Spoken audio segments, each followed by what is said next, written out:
ॐ सहना भवतु सहनौ भुनक्तु सह वीर्यं करवावहै तेजस्विनावधीतमस्तु मा विद्विषावहै।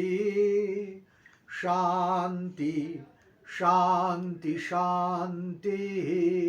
হরি ওম তৎসৎ। গুরু পূর্ণিমা। অধ্যাত্ম জগতে গুরু এবং গুরু পূর্ণিমার মাহাত্ম্য অপরিসীম। শাস্ত্র বলছেন, যস্য স্মরণ মাত্রেণ জ্ঞানমুৎপদ্যতে স্বয়ং স এব সর্বসম্পন্নঃ তস্मै শ্রী গুরবে নমঃ। যাকে স্মরণ করলে জ্ঞান স্বয়ং এসে নিজে উপস্থিত হন, তিনি সর্বশক্তি সম্পন্ন গুরু। সেই জ্ঞানপ্রদ শ্রী গুরুদেবকে সর্বাগ্রে প্রণাম করি। ত্রৈলঙ্গ স্বামী গুরু শব্দে ভারী সুন্দর ব্যাখ্যা করেছেন। বলছেন, গ শব্দের অর্থ গতিদাতা, উ শব্দের অর্থ কর্তা, র শব্দের অর্থ সিদ্ধি প্রদানকারী। অর্থাৎ সংসারে যিনি গতিমুক্তির পথ দেখান, তিনি হলেন গুরু। শাস্ত্র গুরু মহিমা ব্যাখ্যায় অপরিসীম শ্রদ্ধা ব্যক্ত করেছেন। গুরুকে উদ্দেশ্য করে শাস্ত্র বলছেন, তমেব মাতা চ পিতা তমেব, তমেব বন্ধুশ্চ সখা তমেব, তমেব বিদ্বা দ্রবিণম তমেব, তমেব সর্বম মম দেব দেব। গুরু একাধারে মাতা, পিতা, বন্ধু, সখা, অধীত বিদ্যা এবং আমাদের আশ্রয়। তমেব সর্বম, শিষ্যের অস্তিত্ব, শিষ্যের সত্তা, শিষ্যের সমস্ত কিছু যদি কারোর সঙ্গে উন্নীত হয়ে থাকে, তা কেবলমাত্র গুরু ব্রহ্মের সঙ্গে। তাই শাস্ত্রে গুরুকে একাধারে ব্রহ্মা, বিষ্ণু, মহেশ্বর এবং ব্রহ্মা, বিষ্ণু, মহেশ্বরকে পেরিয়ে গিয়েও গুরুই সাক্ষাৎ ব্রহ্মরূপে নিরূপিত হয়েছে। গুরু ব্রহ্মা, গুরু বিষ্ণু, গুরু দেব মহেশ্বর, গুরু সাক্ষাৎ পরম ব্রহ্ম, তস্मै শ্রী গুরবে নমঃ। ভারী সুন্দর করে শাস্ত্র বলছেন, সংসার বৃক্ষমারূঢ়া পতন্তি নরকার্ণবে যেন ধৃতমিদং বিশ্বং তস্मै শ্রী গুরবে নমঃ। এই অনিত্য দেহকে আশ্রয় করে, যে দেহ 20, 50, 60, 100 এইরকম কিছু কালের জন্য বাঁচে, সেই দেহকে আশ্রয় করে জীব সংসার রূপ বৃক্ষেতে আরোহণ করে। যতক্ষণ প্রাণ দেহের মধ্যে থাকে, আমরা ভাবি আমি সব। আমরা সেই দেহ নিয়ে কত পরিচর্যা করি, সেই দেহের সুখের জন্য কত প্রচেষ্টা করি, সেই দেহের তৃপ্তির জন্য কত প্রয়াস করি। আর সেই দেহকে নিয়ে সংসার রূপ বৃক্ষে আরোহণ করে আমরা নরক রূপ সমুদ্রে পতিত হই। কি সুন্দর শাস্ত্রকারের উপলব্ধি। পতন্তি নরকার্ণবে। আমরা এই দেহকে ভালোবেসে সংসার বৃক্ষে আরোহণ করে যেখানে ঝাঁপ দিই, সেটা হচ্ছে নরক। সেখানে দুঃখ আছে, যন্ত্রণা আছে, বিশ্বাসঘাতকতা আছে, প্রতি পদে পদে বিশ্বাস হারানোর যন্ত্রণা আছে। সেই নরক থেকে যিনি আমাদেরকে উদ্ধার করেন, তিনি গুরু। সেই গুরুকে প্রণাম জানিয়েছে শাস্ত্র বারবার, তস্मै শ্রী গুরবে নমঃ। সর্বশ্রুতি শিরোরত্না বিরাজিত পরাম্বুজে বেদান্তম্বুজ সূর্যায় তস্मै শ্রী গুরবে নমঃ। সমস্ত শ্রুতি স্মৃতি যার পদাম্বুজে বিরাজ করছেন তিনি হচ্ছেন গুরু। গুরু কেবল মানুষ নন। যদি মানুষ হতেন তাহলে তিনি একাধারে ব্রহ্মা বিষ্ণু মহেশ্বর হতে পারতেন না। ভগবানের অনুগ্রহ শক্তি গুরুমূর্তির মধ্যে দিয়ে প্রকাশিত হয়। তাই শাস্ত্র বলেছেন আচার্য ব্রহ্মণ মূর্তি, আচার্য পরম দৈবতম, গুরু পরম দৈবতম। এই দেহটা তার আধার মাত্র। এই দেহকে অবলম্বন করে ভগবানের অনুগ্রহ শক্তি প্রকাশিত হয়। যে মায়ার দ্বারা আমরা বদ্ধ হই, যে দেহাত্ম বুদ্ধির দ্বারা আমরা গ্রস্ত হই, সেই মায়া থেকে আমাদেরকে সরিয়ে নিয়ে আসতে, সেই দেহাত্ম বুদ্ধি থেকে আমাদের উদ্ধার করবার জন্য ভগবান অনুগ্রহ শক্তি একটি বিশেষ জীব দেহ থেকে প্রকাশিত হতে থাকে। সেই জীব দেহই হচ্ছে আমার গুরু। তাই ন গুরোরধিকং তত্ত্বং ন গুরোরধিকং তপঃ তত্ত্ব জ্ঞানাৎ পরং নাস্তি তস্मै শ্রী গুরবে নমঃ। যারা মনে করে দুপাতা শাস্ত্র পড়ে গুরুর উপর দিয়ে যাবে, যারা মনে করে চারটে থিওরি বলে গুরুমারা বিদ্যা আয়ত্ত করে নেবে, তারা মূর্খ ছাড়া আর কিছুই নয়। গুরু কোনো ব্যক্তি নন, গুরু কোনো শরীর নন। সেই ব্যক্তি সেই শরীরের মধ্যে দিয়ে শ্রীমন্নারায়ণের অনুগ্রহ শক্তি যে তার অনন্ত লীলা করে চলেছে, সেই লীলা বিগ্রহই হচ্ছে গুরু বিগ্রহ। তাই গুরুকে অবমাননা করার অর্থ ভগবানকে অবমাননা করা। গুরুকে অবমাননা করার অর্থ, গুরুকে অতিক্রম করার অর্থ, গুরুকে তুচ্ছ তাচ্ছিল্য করার অর্থ ভগবৎ শক্তিকে অবমাননা, তাকে তুচ্ছ তাচ্ছিল্য করা, তাকে অতিক্রম করে যাবার মূর্খতা। মন্নাথ শ্রী জগন্নাথ মদ গুরু শ্রী জগদ্গুরু মদাত্মা সর্বভূতাত্মা তস্मै শ্রী গুরবে নমঃ। তাই গুরুকে বারবার প্রণাম করতে গিয়ে বলেছেন মদ গুরু শ্রী জগদ্গুরু। গুরু রূপে যিনি আমাকে উদ্ধার করেছেন তিনি আমার জগৎগুরু। এই জগৎগুরু একমাত্র ভগবান। সেই ভগবান তো নিজে আসেননি, তিনি জীবকে কৃপা করবার জন্য জীবের দুঃখে কাতর হয়ে করুণা ঘন বিগ্রহ হয়ে তিনি গুরুমূর্তির মধ্যে দিয়ে প্রকাশিত হয়েছেন। তাই শাস্ত্রে গুরুর এত আদর।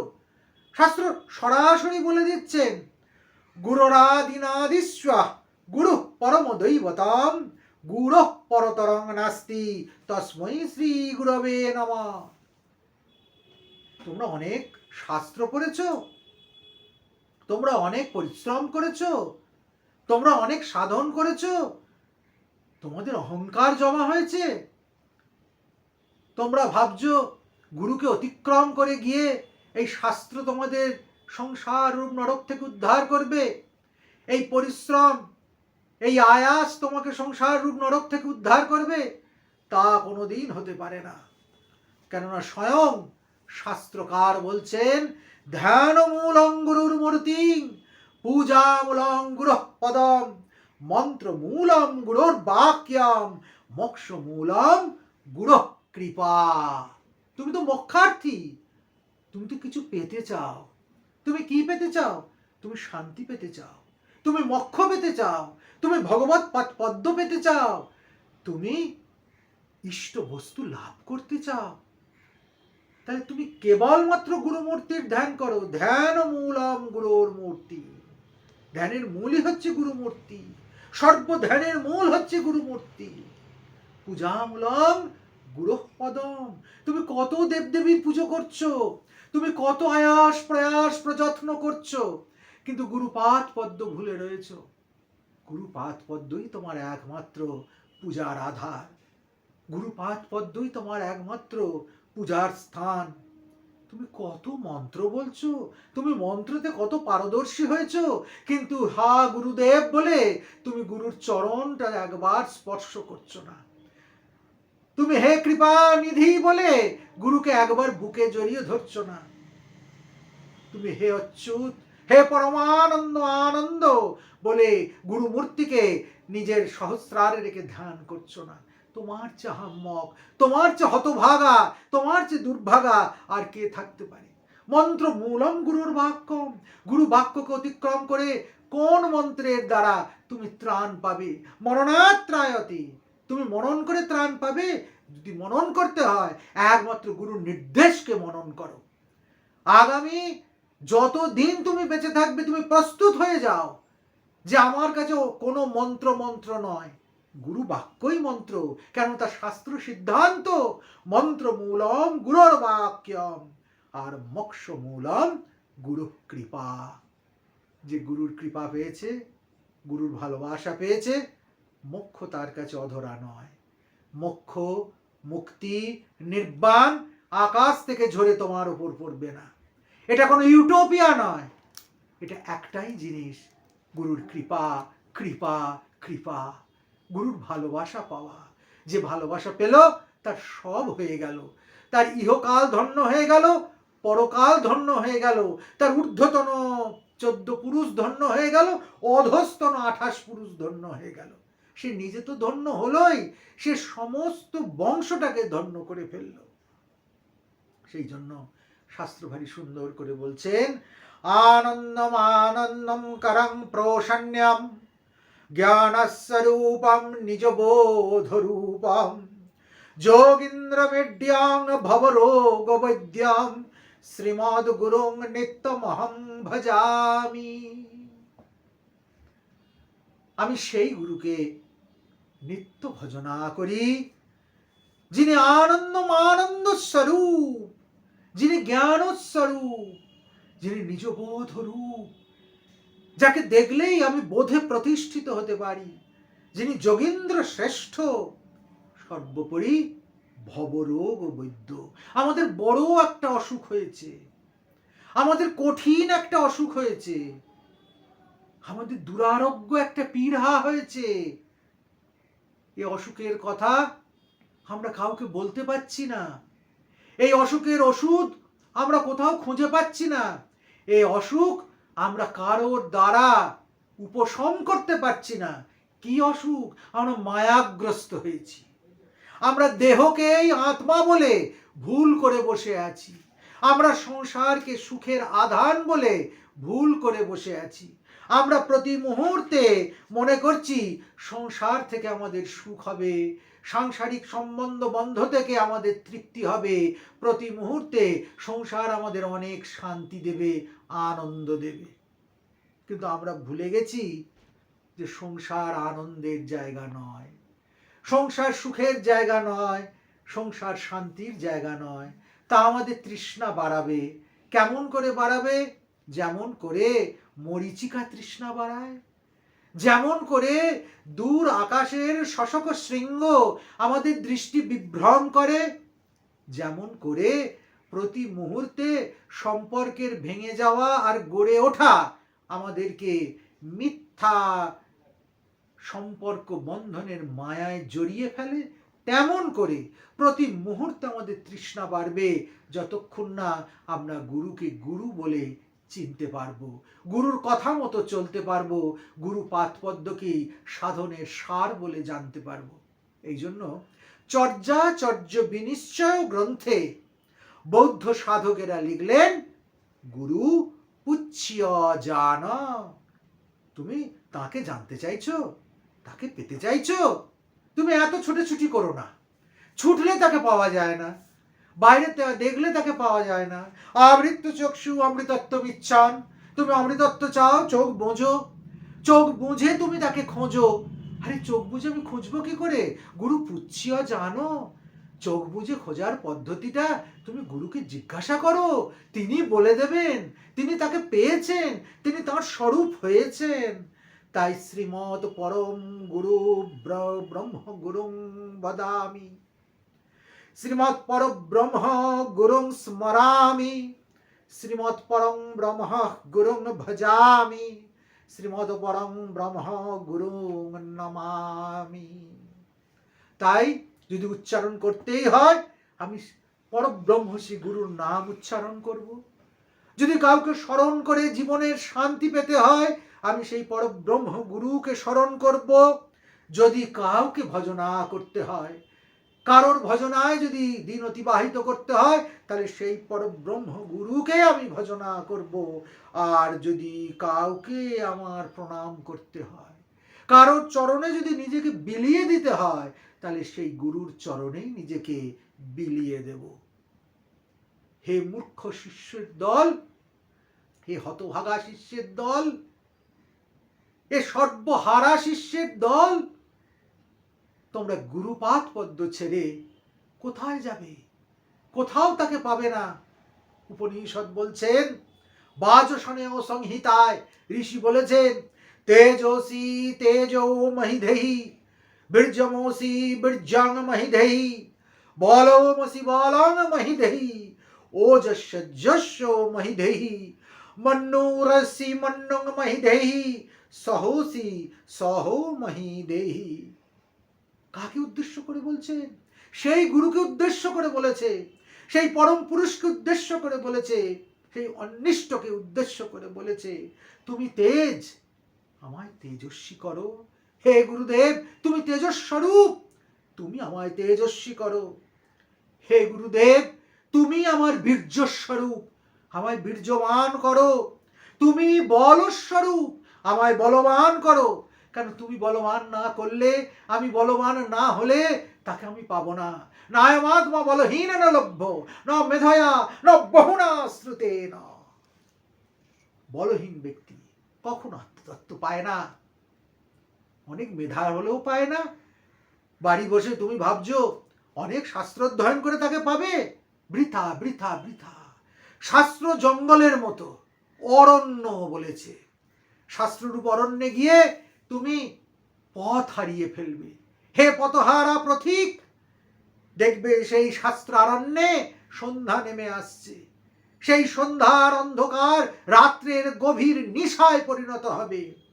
শাপথ সংকুল অরণ্যে তোমার প্রাণ চলে যাবে। সারা জীবন কেবলমাত্র বৃথা পাণ্ডিত্যের শুষ্ক কচকচিতে তোমার জীবন বিপন্ন হয়ে যাবে। তাই বলস্বরূপ যিনি, তিনি তোমায় বলবান করতে পারে। বলমসি বলং মহিদেহি। আর বলবান না হলে তো তাকে পাওয়া যায় না।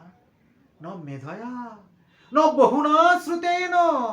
তুমি অনেক শ্রুতি মুখস্থ বলতে পারো, কিন্তু গুরু ভক্তি যদি তোমার না হয় তোমার কিছু হবে না। আর শেষ পর্যন্ত গুরুর ভালোবাসা যদি তুমি না পাও তোমার সমগ্র জীবন ব্যর্থ হয়ে যাবে। তুমি ওজক, সত্যকে প্রতিষ্ঠা করবার জন্য যে নির্ভীক চেতনা, সে চেতনা তো তুমি। তুমি আমাকে ওজস্বী করো। তুমি অন্যায় দ্রোহী, তুমি আমাকে অন্যায়ের বিরুদ্ধে দ্রোহ করবার মতো শক্তি দাও। আমি সত্যকে প্রতিষ্ঠা করব কিভাবে? তোমার শক্তিতে, তোমার কৃপায়, তোমার বলে। কারণ অন্যায়ের বিরুদ্ধে দ্রোহ করার সাক্ষাৎ প্রতিমূর্তি তো তুমি। সহসি সহ মহিদেহি, তুমি সহ্য শক্তি দাও।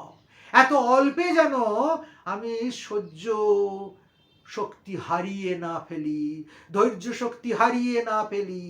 সইবার যেন আমার অসীম ক্ষমতা হয়। সইবার প্রতিমূর্তি, কত দুঃখ, কত আঘাত, কত যন্ত্রণা গুরুকে সইতে হয়। সমস্ত সয়ে তবে সে তার আসনে অটুট থাকতে পারে। তাই এর থেকে বড় সইবার আধার আমরা তো আর কাউকে দেখিনি।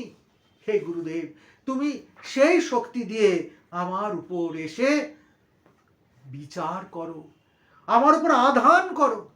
হিন্দু শাস্ত্রে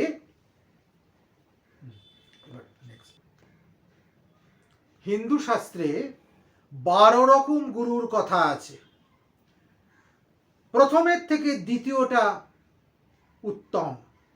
ধাতুবাদী গুরু, চন্দন গুরু, বিচার গুরু, অনুগ্রহ গুরু, পারস গুরু, কচ্ছপ গুরু, চন্দ্রগুরু, দর্পণ গুরু, ছায়ানিধি গুরু, নাদনিধি গুরু, ক্রৌঞ্চপক্ষী গুরু এবং সর্বোত্তম সূর্যকান্ত গুরু, যিনি সাক্ষাৎ সূর্যস্বরূপ, জ্ঞানস্বরূপ। এইরকম দ্বাদশ গুরুতে শাস্ত্র গুরুদেরকে বিভক্ত করেছেন। ঠাকুর বলছেন গুরু আবার তিন প্রকার: উত্তম গুরু, মধ্যম গুরু, অধম গুরু। বৈদ্যের সঙ্গে তুলনা করেছেন ঠাকুর। ঠাকুর বলছেন দেখো গা, বৈদ্য যেমন তিন রকম হয়। উত্তম বৈদ্য যে, সে কেবলমাত্র ওষুধ লিখে দিয়েই ক্ষান্ত হয় না, সে জিজ্ঞেস করে যে তুমি ওষুধ খাচ্ছ কি না। যখন দেখে তুমি ওষুধ খাচ্ছ না, সে দরকার হলে বুকে পা দিয়ে তোমার মুখে ওষুধ ঢুকিয়ে দেয়। ইনি হচ্ছেন উত্তম গুরু। আর মধ্যম গুরু কিরকম? তিনি আসেন, দেখেন, ফিজ নেন, তারপর ওষুধ লিখে দেন, চলে যান। মাঝে মাঝে জিজ্ঞেস করেন, রিপোর্ট নিয়ে আসবে, কেমন হলো না হলো। এইরকম গুরু আছে। শিষ্যকে দীক্ষা দেন, মাঝে সাঝে জিজ্ঞেস করেন, শিষ্য ভালো মন্দ দু চারটে প্রশ্ন করলে উত্তর দিয়ে দেন। এরা হচ্ছে মধ্যম গুরু। আর অধম গুরু কারা?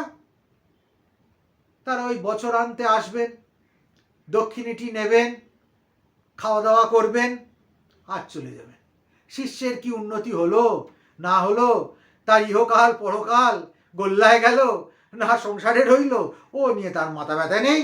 তার বৎসরান্তে দক্ষিণীটি হলে, পেলাটি হলেই হয়ে গেল। কানে ফিস ফিস, মাঝে মাঝে কিছু দিস, এই হচ্ছে অধম গুরুর লক্ষণ। এইরকম করে শাস্ত্রে বিভিন্ন গুরুর কথা আছে। আজকে গুরু পূর্ণিমার পূর্ণ অবসরে আমরা গুরুর বিচার করব না, আমরা গুরু তত্ত্বে সন্নত হব। গুরু পূর্ণিমা বা ব্যাস পূর্ণিমা, দাপর যুগের শেষে কৃষ্ণ দ্বৈপায়ন বেদব্যাসজি আবির্ভূত হলেন। ব্যাসজির যে জন্মতিথি আষাঢ়ী পূর্ণিমা, তাকে অভিহিত করা হলো গুরু পূর্ণিমা বলে। আচ্ছা, গুরু পূর্ণিমায় তো ব্যাসজি জন্মেছিলেন, আমার দীক্ষাগুরু তো জন্মাননি। তাহলে ব্যাসদেবের জন্মদিনের দিন আমি আমার গুরুকে পুজো করে মরি কেন? বা ব্যাস পূর্ণিমাকে গুরু পূর্ণিমাই বা বলা হয় কেন? আর এই পূর্ণিমা তিথিতে গুরু পূজা করার ফলই বা অনন্ত কেন? আমাকে বারবার বহু ভক্ত এ প্রশ্ন করেছেন। আচ্ছা, আমি গুরু পূর্ণিমার দিন যদি পুজো না করে অন্য দিন যদি গুরু পুজো করি, তাতে ক্ষতি কি? গুরু তো গুরুই, আমার গুরু তো প্রতিদিনই গুরু। অন্য দিন গুরু পুজো করলে হবে না? একদম গুরু পূর্ণিমার দিনই করতে হবে কেন? সেই প্রশ্নে যাওয়ার আগে তিথি নিরূপণ নিয়ে একটা ছোট্ট কথা বলি। শাস্ত্রে আছে, গণিতাৎ জ্ঞায়তে কালম যত্র তিষ্ঠন্তি দেবতা বড় মেকাহুতি কালে না কালে লক্ষ কোটয়। কি সুন্দর করে আমাদের শাস্ত্রকাররা যে কথা বলতে পারেন, যুক্তি দিয়ে বোঝাতে পারেন, কথাগুলো পড়লেই মন ভরে যায়। গণিতাৎ জ্ঞায়তে কালম, ভাই গণনা করে কাল নিরূপণ করা হয়। হঠাৎ করে আমার ইচ্ছে হলো আজকে একটা কাজ করে ফেলি, না তা নয়। তাকে ঋষিরা স্বীকার করেনি। ঋষিরা বলছে তুমি কোনো কাজ করতে চাও, বেশ তুমি কাল নিরূপণ করো। গণিতাৎ জ্ঞায়তে কালম, অঙ্ক করে হিসেব করে কাল বার করো। যত্র তিষ্ঠন্তি দেবতা, কেন না যথাকালেই দেবতা অবস্থান করেন। কাল এই জন্য নিরূপণ করতে হবে যে ওই কালে ওই দেবতা অবস্থান করছেন। বড় মেকাহুতি কালে, সঠিক কালে একটা আহুতি দেবে, সেটাও স্বীকার করা যায়, সেটাও ফলবান, ফলদায়ী, সফল হবে। না কালে লক্ষ কোটয়, ন অকালে, না কালে। আর অকালে তুমি লক্ষ আহুতি দাও, কোটি আহুতি দাও, তোমার ফল হবে লবডঙ্কা। তা এখন যদি তুমি লবডঙ্কা করতে চাও তাহলে তুমি অকালে যা খুশি তাই করতে পারো, যা এখন হচ্ছে। কিন্তু তুমি যদি ফল পেতে চাও তাহলে গণিতাদ জ্ঞায়তে কালম, গণিতের দ্বারা কাল নিরূপণ করো। কেননা ওই কালে যত্র তিষ্ঠন্তি দেবতা, দেবতা অর্থাৎ তোমার পূজ্য ওই সময় অবস্থান করছেন। আমি গুরু পুজো করতে চাই, রোজই করতে পারি, প্রতি মুহূর্তে করতে পারি, কিন্তু গুরু পূর্ণিমাতে আমাকে গুরু পূজা করতে হবেই হবে, সেদিন আসতেই হবে। সেদিন বায়োস্কোপ দেখতে যাব, সেদিন নেমন্তন্ন পড়েছে, সেদিন শরীরটা ম্যারম্যার করছে, সেদিন দাঁতে ব্যথা হয়েছে, সেদিন আমার চাকরি আছে, এই রকম সবচেয়ে বড় হাত হচ্ছে অজুহাত। অজুহাত দিয়ে নিজেকে বিভ্রান্ত না করে, নিজেকে নিজে না ঠকিয়ে, বরং ওই কাল যা ঋষিদের দ্বারা নিরূপিত সেই কালে গুরুর উপাসনা করো। না কালে লক্ষ কোটয়, অকালে এসে যখন কাল নয় তখন লক্ষ কোটি বন্দনা করে তুমি কি ফল পাবে? কেন তুমি নিজে নিজেকে ঠকাও? এইটা আগে বুঝবার চেষ্টা করো। তাই গুরু পূর্ণিমা গুরু পূজার তিথি। গুরু পূর্ণিমা ব্যাস জয়ন্তী, ব্যাসদেবের জন্মদিন। কৃষ্ণ দ্বৈপায়ন বেদব্যাস। ব্যাসদেব ভগবান নারায়ণের অনুগ্রহ মূর্তি। ভগবান নারায়ণের যে অনুগ্রহ শক্তি, জীব জন্ম মাত্রই মায়ার দ্বারা প্রতিরুদ্ধ হয়, জীব জন্ম মাত্রই মায়াধীন হয়ে পড়ে। মায়াধীনকে উদ্ধার করতে পারে কে? মায়াধীশ যে, অর্থাৎ মায়ার বাইরে যে আছে। একটা গর্তে আমি পড়ে গেছি, একটা কুয়োয় আমি পড়ে গেছি, সেখান থেকে আমাকে তুলতে পারে কে? গর্তের বাইরে যে আছে, কুয়োর বাইরে যে আছে, যে আমার সঙ্গে একই কুয়োয় পড়েছে, একই গর্তে পড়েছে, সে আমাকে উদ্ধার করতে পারবে না। এই জন্য আমরা যেহেতু মায়াধীন, তাই আমাদের শরণাপন্ন হতে হয় কার? মায়াধীশের, যিনি মায়াকেও মোহিত করতে পারেন। সেই মায়াধীশ ভগবানের অনুগ্রহ শক্তি প্রকাশ পায় গুরুর মধ্যে দিয়ে। ভগবান যেমন এই মায়াময় জগৎ সৃষ্টি করেছেন, ঠিক তেমনি এই মায়া থেকে উত্তরণের পথও তিনি নিরন্তর সৃষ্টি করে চলেছে।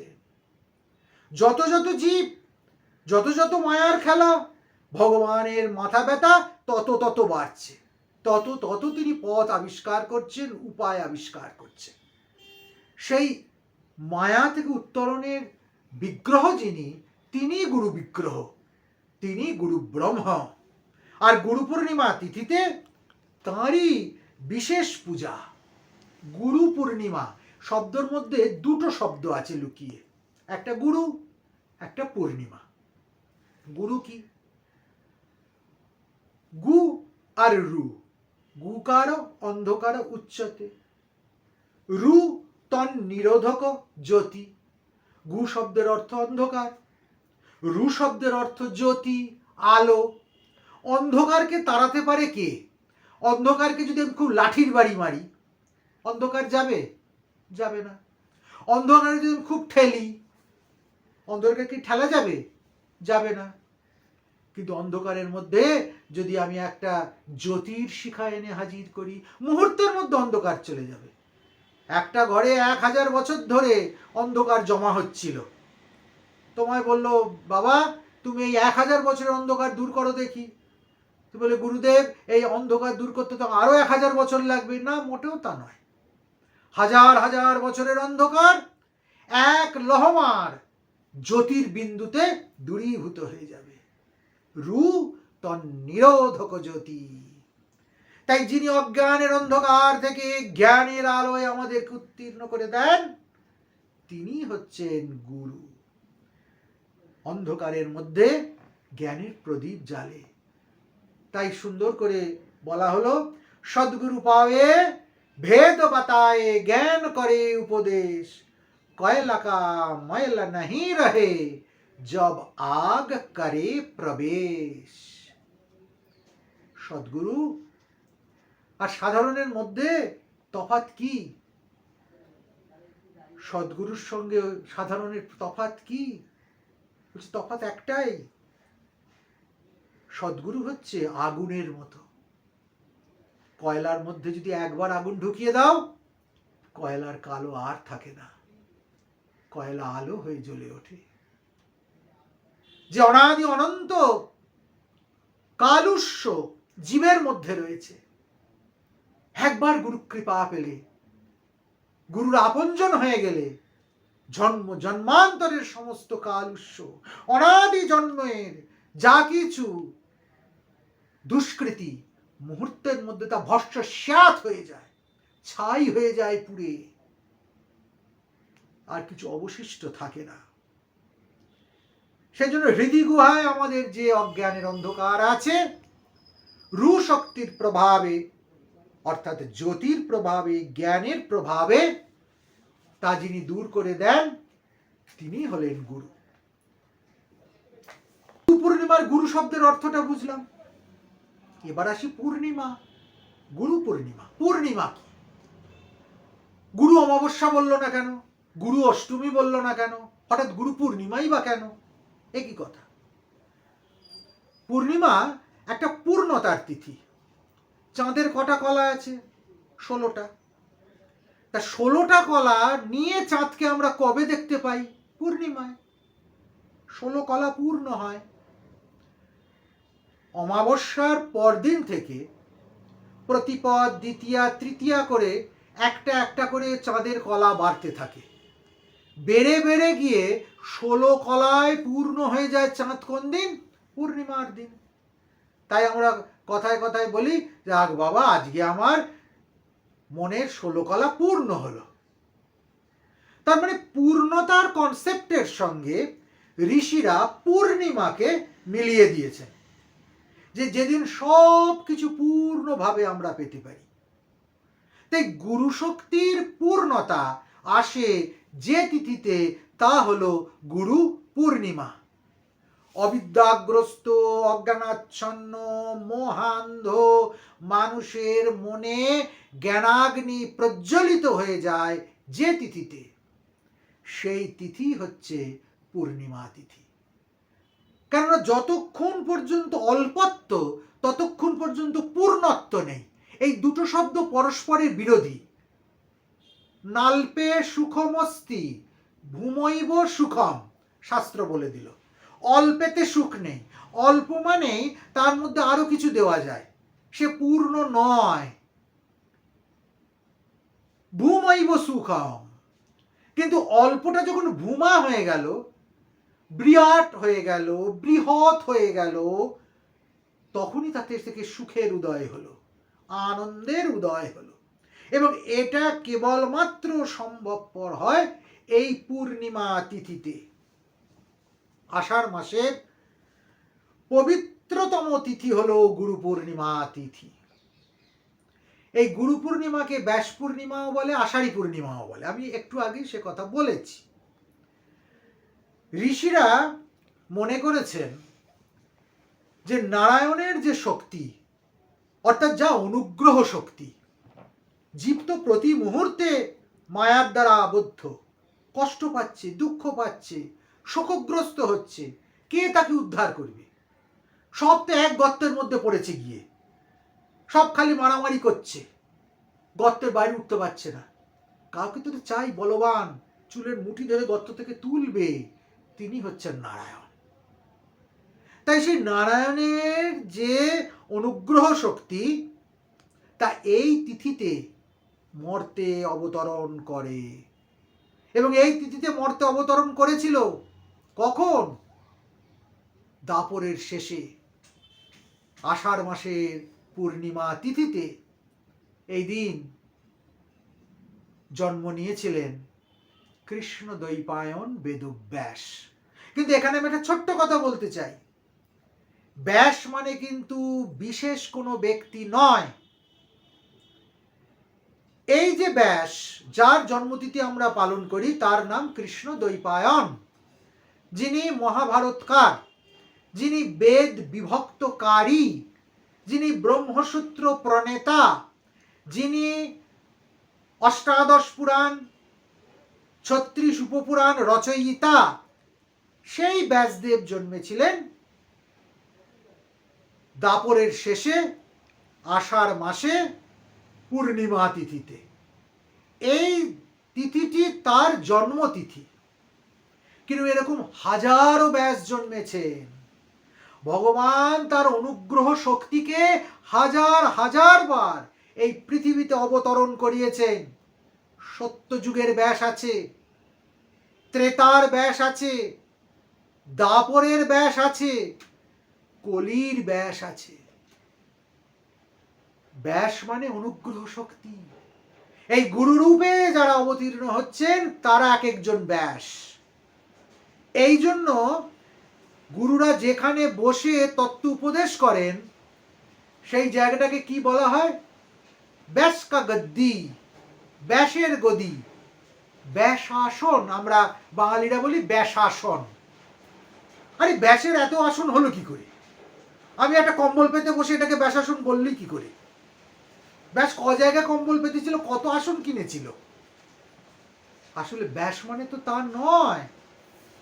ব্যাস মানে সেই ব্যক্তি যার মধ্যে দিয়ে ভগবানের অনুগ্রহ শক্তি জীবকে উদ্ধার করবার জন্য প্রতিনিয়ত অবতীর্ণ হচ্ছে, তিনিই ব্যাস।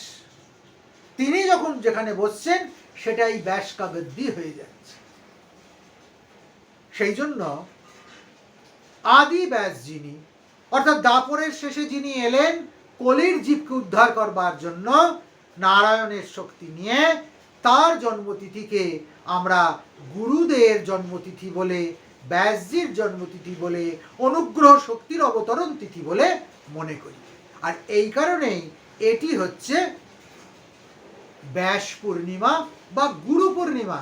এটাকে স্মরণ করেই বাচস্পতি মিশ্র বললেন, ব্রহ্মসূত্র কৃতে তস্मै বেদব্যাসায় বেধসে জ্ঞান শক্ত অবতারায় নমো ভগবতে হরে। হে হরি, তুমি এই অবতারে ব্রহ্মসূত্রকে প্রণয়ন করলে এবং জ্ঞান শক্তির অবতার রূপে পৃথিবীতে আবির্ভূত হলে। তাই তুমি সকলের প্রণম্য, তুমি অনুগ্রহ শক্তি। শ্রী ভগবানের অনুগ্রহ শক্তি এমন করে বারবার এই পৃথিবীতে এসে আবির্ভূত হয়। তাই গুরু পূর্ণিমা হয়ে গেল ব্যাস পূর্ণিমা, ব্যাস পূর্ণিমা হয়ে গেল গুরু পূর্ণিমা। এখানে রূঢ়ি অর্থে ব্যবহৃত হয়েছে। ব্যাসদেবের জন্মটা রূঢ়ি অর্থে ব্যবহৃত হয়েছে। যেমন বলে কিরম রূঢ়ি? না, বীণা বাজাচ্ছেন যিনি, যার হাতে বীণা থাকছে, তিনি বীণা পানি।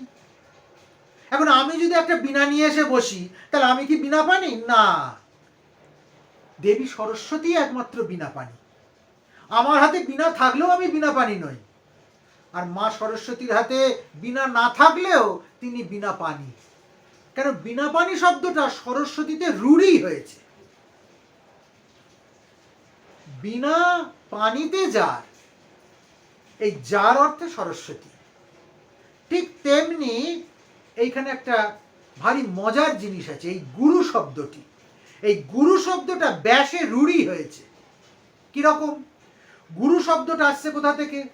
গুরু শব্দটা আসছে গো শব্দের থেকে। গো শব্দের উদ্ভব হচ্ছে কোথায়? গম ধাতুতে।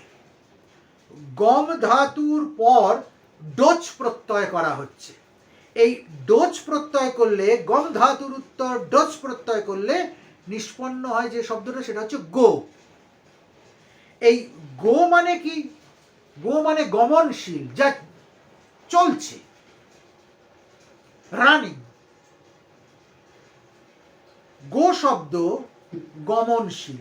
আচ্ছা, গমনশীল অর্থে কি বোঝায়? গমনশীল অর্থে প্রাণী বোঝায়। গো মানে আমরা সহজ করে বললে কি বুঝি? গরু, ছাগল, সব গো। এরা গমনশীল, এরা যাচ্ছে, এগোচ্ছে, চলছে। ঠিক তেমনি বেদাদি শাস্ত্রে ব্রহ্মবাণীও গমনশীল, ঋষিবাণীও গমনশীল, তা শিষ্য পরম্পরায় যাচ্ছে। গুরু বলছেন, শিষ্যের কর্ণে প্রবেশ করছে, সেই শিষ্য গুরু হয়ে বলছে, তৎশিষ্য কর্ণে প্রবেশ করছে। তাহলে এই গুরুবাণী, ব্রহ্মবাণী, ঋষিবাণী তাও তো চলছে, তাই সেটাও গো। আবার সূর্য গমনশীল, সূর্যও চলছে, উত্তরায়ণ দক্ষিণায়ন করে করে সূর্য চলছে। সূর্য গো শব্দের অর্থে ব্যবহৃত হচ্ছে। পৃথিবীও গমনশীল, পৃথিবীও চলছে। ফলে গো শব্দের অনেকগুলো অর্থ, যেমন তৃণভোজী প্রাণী বা প্রাণী বা সূর্য বা পৃথিবী বা ব্রহ্মবাণী, এই সমস্ত কিছুকে বোঝাচ্ছে গো। কিন্তু গো বলতে, গরু বললে ওই গরু শব্দে গোটা, গরু অর্থে রূঢ়ি হচ্ছে। ঠিক তেমনি ওই গো শব্দটা রূঢ়ি হচ্ছে গুরু শব্দে এসে, যিনি ব্রহ্মবাণীকে চালিয়ে নিয়ে চলেছেন। গুরু যেন চারণ, মাঠে থেকে রাখাল ফিরছে, হাতে তার পাঁচন, অনেকগুলো গরু এগিয়ে গিয়ে যাচ্ছে, সূর্য ঢলে পড়ছে। এই রাখালটাই হচ্ছে গুরু, আর পাঁচনটা হচ্ছে শাস্ত্র সিদ্ধান্ত। আর শাস্ত্রের বাণী, ব্রহ্মের বাণীগুলো হচ্ছে ওই সঞ্চরশীল, গমনশীল গরুগুলো। কি অদ্ভুত, কি অপূর্ব ব্যঞ্জনা লুকিয়ে থাকে এই সব শব্দগুলোর মধ্যে। ভগবানের অনুগ্রহ শক্তি এইভাবে সতত সঞ্চরমান। ভগবান যেমন জীব সৃষ্টি করছেন, তেমনি জীব উদ্ধারেরও তিনি কাজ করছেন। তোমরা হতাশ হয়েও না, ভেবো না যে কই আমাদের আশেপাশে তো কোনো মহাপুরুষ নেই, মহাত্মা নেই, কে আমাদের উদ্ধার করবে, ভগবান নেই, রাম নেই, কৃষ্ণ নেই, এমনকি শ্রীরামকৃষ্ণ পর্যন্ত নেই, আমাদের উদ্ধার হবে কি করে? আরে হবে উদ্ধার, রাখাল আছে, পাঁচন আছে, সঞ্চরশীল ব্রহ্মবাণী রূপ শাস্ত্র সিদ্ধান্ত আছে। অবতার, সদ্গুরু, সিদ্ধগুরু, আচার্য পরম্পরার মধ্যে দিয়ে ভগবানের অনুগ্রহ শক্তি এইভাবে নিজেকে চারিয়ে নিয়ে চলেছে। সেই শক্তি সর্বাধিক বিকশিত হয় যে তিথিতে, সেই তিথি হচ্ছে গুরু পূর্ণিমা তিথি। এই জন্য এই তিথিতে শাস্ত্রসম্মত গুরু উপাসনার কথা, গুরু পূজার কথা শাস্ত্রে বলা আছে। কারণ দাপরের শেষে এই তিথিতেই বেদব্যাসজি ভগবানের অনুগ্রহ শক্তির পরম প্রকাশক রূপে নিজে অবতীর্ণ হয়েছিলেন। শুধু তাই নয়, বৈদিক ঋষিরা কার উপাসনা করতেন? বৈদিক ঋষিরা জ্যোতির উপাসনা করতেন, ব্রহ্মজ্যোতি। মূর্তির উপাসনা করতেন না মোটেও, ব্রহ্মজ্যোতি। এই যে ব্রহ্মজ্যোতি বা আদিত্য জ্যোতি, এই আদিত্য জ্যোতি সারা বছর ধরে আবর্তিত হয়, দিন রাত্রি ভেদে। রাতেও জ্যোতি থাকে, চন্দ্রজ্যোতি, দিনেও জ্যোতি থাকে, সূর্য জ্যোতি, ঘরেও জ্যোতি থাকে, প্রদীপের জ্যোতি, অর্থাৎ ত্রিজ্যোতি, সূর্য, চন্দ্র, প্রদীপ। জ্যোতির ধারায় আবর্তিত হয় সম্পূর্ণ জীবনটা, সম্পূর্ণ দিনমানটা, সমস্ত ক্ষেত্রটা। এই জ্যোতির উপাসনা করা হতো। আর এই জ্যোতিকেই আমরা বলেছি বিষ্ণুর পরম পদ। তদ বিষ্ণু পরমম পদম সদা পশ্যন্তি সূরয় দিবিব চক্ষুরাততম। আমরা অন্য কোথাও ভগবানকে খুঁজিনি, আমরা অন্ধকার দূরকারী যে আলোর উৎস, সেখানেই বারবার ভগবানকে খুঁজেছি, তাকেই বিষ্ণুর পরম পদ বলে মনে করেছি, তাকেই জীবনে ধারণ করেছি।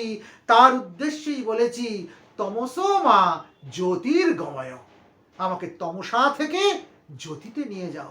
অন্ধকারে ঋষিদের বড় ভয়, তারা অন্ধকারকে অ্যাকসেপ্ট করেনি। আমরা অন্ধকারকে অ্যাকসেপ্ট করি না, আমরা অন্ধকার পেরিয়ে আলোকে অ্যাকসেপ্ট করি জীবনে।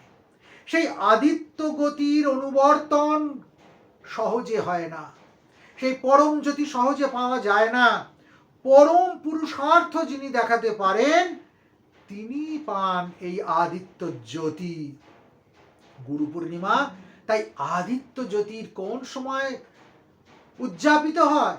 যখন সূর্যের উত্তরায়ণ গতি হয়।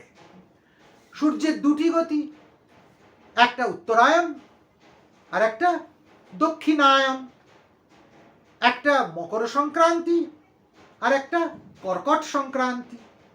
মকর সংক্রান্তি বলা হয় কোন সংক্রান্তিকে? পৌষ মাসের সংক্রান্তিকে মকর সংক্রান্তি বলে।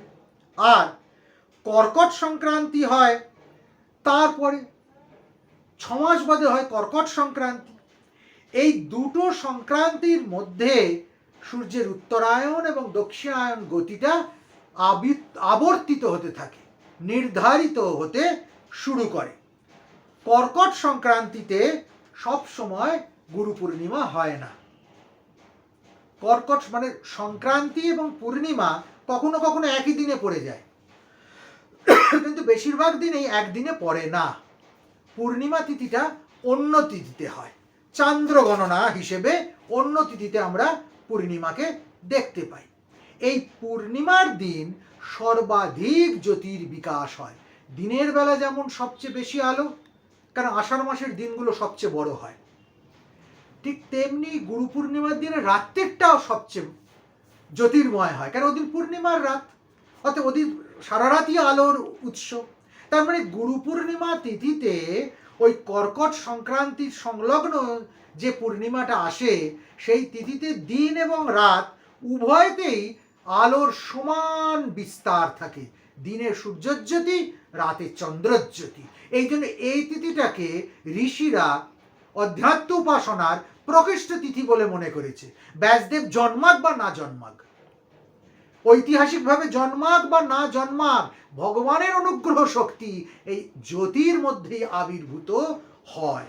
এই জন্য তিথি নিরূপণের কথা শাস্ত্রে আছে। জন্ম মৃত্যুর যে চক্রাবর্তন, সেই চক্রাবর্তনের মধ্যে দিয়ে যে অনন্ত অমৃত জ্যোতি, তা এই গুরু পূর্ণিমা তিথিতেই সাধককে পরিপ্লাবিত করে। এই জন্যই গুরু পূর্ণিমা গুরু পূজার তিথি। পরমা সিদ্ধি যে জ্যোতির উপাসনা, সেই জ্যোতির উপাসনার দুটো বাধা আছে। এইগুলো ভীষণ ইন্টারেস্টিং। বলে বাবার বাধা কি? ও মা, যে কোনো কাজ করলেই তো তার বাধা আসবে। ঠিক তেমনি আমি সাধনা করব, তাতে বাধা আসবে না তা হয়? জ্যোতির উপাসনাতেও দুটো বাধা আছে। সেই দুটো বাধা কি কি? একটা বাধা হচ্ছে প্রাণের শুষ্কতা, যেখানে প্রাণ শুষ্ক হয়ে যাচ্ছে। আর একটা বাধা জ্ঞানের দুর্বলতা, অর্থাৎ আবরিকা। এই যে জ্ঞানের দুর্বল, জ্ঞান যার দুর্বল, সে বলে আমি ভগবান মানি না, আমি গুরু মানি না, আমি কিচ্ছু মানি না, আমি ইট ড্রিঙ্ক অ্যান্ড মেরি, খাও পিও মজা করো, সহজ সরল, যাবজ্জীবেদ সুখম জীবেদ ঋণম কৃত্য ঘিতম পিবেদ, যতক্ষণ বেঁচে থাকো মৌজ করো, মস্তি করো, পয়সা না থাকে লোককে মারো কাটো, তুমি যেমন তেমন করে পারো, তোমার আলমারিতে না ধরে তুমি খাটের নিচে টাকার পাহাড় জড়ো করে ফেলো। অর্থাৎ জ্ঞান তোমার আবরিত হয়ে গেছে। এই জ্ঞানের যে আবরক, তাকে বলা হয় বিত্র। এই বিত্রকে কে বধ করেছিলেন? কি অপূর্ব! এই বিত্রকে বধ করেছিলেন ইন্দ্র। বিত্র প্রাণ হরে চন্দ্রী নারায়ণী নমস্তুতে। আবার আরেক উপাখ্যানে পাওয়া যায় বিত্রকে কে বধ করেছিলেন? সরস্বতী। সরস্বতী কিসের দেবী? জ্ঞান। অর্থাৎ জ্ঞানের আবরক যে অজ্ঞান, তাকে হনন করেন কে? দেবী সরস্বতী, অর্থাৎ জ্ঞানস্বরূপা। আর গুরুমূর্তি কিসের মূর্তি? জ্ঞানমূর্তি। গুরু বীজ কি বীজ? জ্ঞান বীজ। তাহলে গুরুর আবির্ভাব এই পূর্ণিমা তিথিতে না হয় আর কোন তিথিতে হবে? আর জ্ঞানের আরো একটা সহায়ক আছে, শত্রু। সেটা হচ্ছে প্রাণের শুষ্কতা। প্রাণ যখন শুষ্ক হয়ে যায়, ঠাকুর বারবার বলছেন, আমায় শুকনো সাধু করিসনি মা, রসে বসে রাখিস। এমন এমন পণ্ডিত দেখি যে দেখলেই মনে হয় তার থেকে 10 মাইল দূরে দৌড়ে পালিয়ে যাই, এক্ষুনি জ্ঞান প্রহারে একদম হৃদয় দুর্বল করে ছেড়ে দেবে, হাত পা ভেঙে দেবে। জ্ঞান পরিবেশনের জন্য ভগবানের অনুগ্রহ শক্তির কৃপা লাগে, যাত্রার মুখ থেকে জ্ঞান নিতেও ইচ্ছা করে না। তাই এই যে শুষ্কতা, প্রাণের শুষ্কতা, এর একটা নাম আছে। এ হচ্ছে বিত্রের সহচর বন্ধু, এর নাম হচ্ছে শুষ্ণ।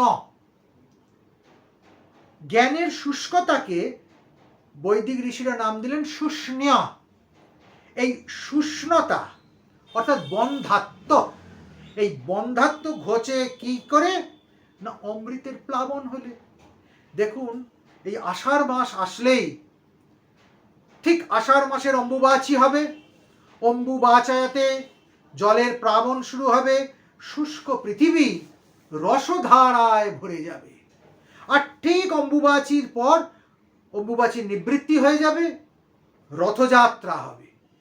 কিংবা রথযাত্রা না হলেও অম্বুবাচী করে চলে গেলেই যে পূর্ণিমাটা আসবে সেই পূর্ণিমাটাই হচ্ছে গুরু পূর্ণিমা। অম্বুবাচী হলেই বৃষ্টি পড়া শুরু হয়ে যাবে, শুষ্ক মাটি সরস হয়ে যাবে, শুষ্কতা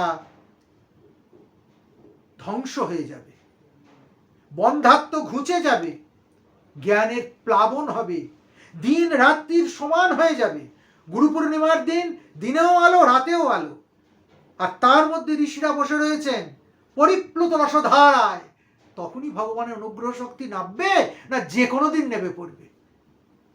এই এত সুন্দর তত্ত্বের মধ্যে দিয়ে গুরু পূর্ণিমাকে ব্যঞ্জিত করে গেছেন আমাদের আর্য পূর্বপুরুষেরা। তাই তারা বলতে পেরেছেন, গুরু রুষ্টে শিব রুষ্টে গুরু স্ত্রাতা, গুরু রুষ্টে ন কশ্চন। শিব যদি রুষ্ট হয় গুরু বাঁচিয়ে দিতে পারে, কিন্তু গুরু যদি রুষ্ট হয় কার কেউ আমাদের বাঁচাতে পারে না। জয় গুরু, জয় গুরু, জয় গুরু। গুরুভ্যো নমঃ, পরম গুরুভ্যো নমঃ, পরাপর গুরুভ্যো নমঃ, পরমেষ্টি গুরুভ্যো নমঃ। গুরু চতুষ্টয়। সাধন জীবনে 4 জন গুরুর উপাসনা করতে হয়। গুরু, পরম গুরু, পরাপর গুরু, পরমেষ্টি গুরু। আমরা কি জানি? যিনি মন্ত্রদাতা তিনি গুরু, গুরুর গুরু পরম গুরু, তাঁর গুরু পরাপর গুরু, তাঁর গুরু পরমেষ্টি গুরু। শাস্ত্র কিন্তু তা বলছেন না, এটা আমাদের লৌকিক বিশ্বাস। শাস্ত্র বলছেন যিনি মন্ত্রদাতা তিনি দীক্ষা গুরু, তিনি গুরু, গুরুই। যে মন্ত্র তিনি দিলেন সেই মন্ত্রটি হচ্ছে পরম গুরু, আর সেই মন্ত্রের মধ্যে দিয়ে যে দেবতার উপাসনা হলো সেই দেবতা হচ্ছেন পরাপর গুরু। আর সেই দেবতাকে উপাসনা করতে করতে সগুণ ব্রহ্ম থেকে যে আমি নির্গুণ ব্রহ্মে পৌঁছে গেলাম, সেই নির্গুণ ব্রহ্ম হচ্ছেন পরমেষ্টি গুরু। সমস্ত কিছু জগৎ চতুষ্কোণাত্মক, 4 ডাইমেনশনাল, স্থূল, সূক্ষ্ম, কারণ, কারণাতীত। স্থূল গুরু যিনি, তিনি মন্ত্রদাতা। তার মানে এই নয় যে যিনি মন্ত্রদাতা তার কোনো ভূমিকাই নেই, সবচেয়ে গুরুত্বপূর্ণ হচ্ছেন তিনি। কেননা আমি যে কারণাতীতে পৌঁছবো, স্থূলের পর সূক্ষ্ম, সূক্ষ্মের পর কারণ, কারণ থেকে কারণাতীত, এই কারণাতীতে পৌঁছতে গেলে একজন প্রত্যক্ষ গুরুর প্রয়োজন হয়। তিনি আমাকে খেই ধরিয়ে দেবেন। ঠাকুর বলছেন, দেখো গুরু বাক্যে বিশ্বাস, তাঁর বাক্য ধরে ধরে গেলে ভগবানকে লাভ করা যায়। যেমন কিনা সুতোর খি ধরে গেলে বস্তু লাভ হয়। গুরু বাক্যে বিশ্বাস থাকা উচিত। যার গুরু বাক্যে বিশ্বাস নেই তার অন্য কিছুতেই বিশ্বাস হবে না, সে বস্তু লাভ করতে পারবে না। এই জন্য গুরু চতুষ্টয় সাধনের মূলই হচ্ছে গুরুর পদে আত্মনিবেদন। ঠাকুর বলছেন সচ্চিদানন্দই গুরু। যিনি যার কাছ থেকে দীক্ষা নেন তাকে যদি তিনি মানুষ বলে ভাবেন, তাহলে তার মন্ত্রে কোনো কাজ হয় না। গুরুকে মানুষ ভাবলে কিছু হবে না। গুরুতে যেমন মনুষ্য বুদ্ধি করতে নেই, মন্ত্রে যেমন অক্ষর বুদ্ধি করতে নেই, শিলাতে যেমন শালগ্রামে যেমন শিলা বুদ্ধি করতে নেই, ঠিক তেমনি কত কত জায়গায় কত কত বুদ্ধিকে ব্যতি রেখে আমাদেরকে চলতে হয়। আমি যদি গুরুকে মানুষ ভাবি, মানুষের সঙ্গে তাকে যদি তুলনা করি, মানুষের দোষগুণ দিয়ে যদি তাকে বিচার করি, তাহলে আমাদের ইহজীবন এবং পরজীবন দুটোই ব্যর্থ হয়ে যাবে। ঠাকুর বলছেন গুরু ভক্তি কেমন জানো না? কেমন? গুরু যা বলবেন তাতে অবিচল বিশ্বাস, তখনই তা দেখতে পাবে।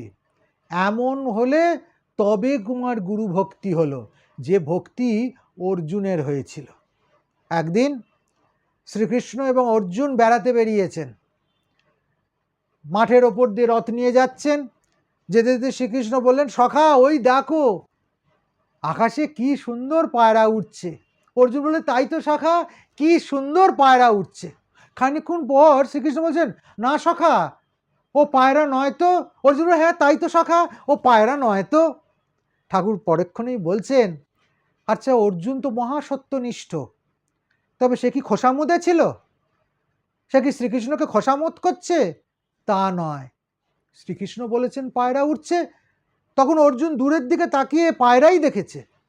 পর মুহূর্তে শ্রীকৃষ্ণ বলেছেন ও পায়রা নয়, অর্জুন দূরের দিকে তাকিয়ে আর পায়রা দেখতে পাচ্ছেন না।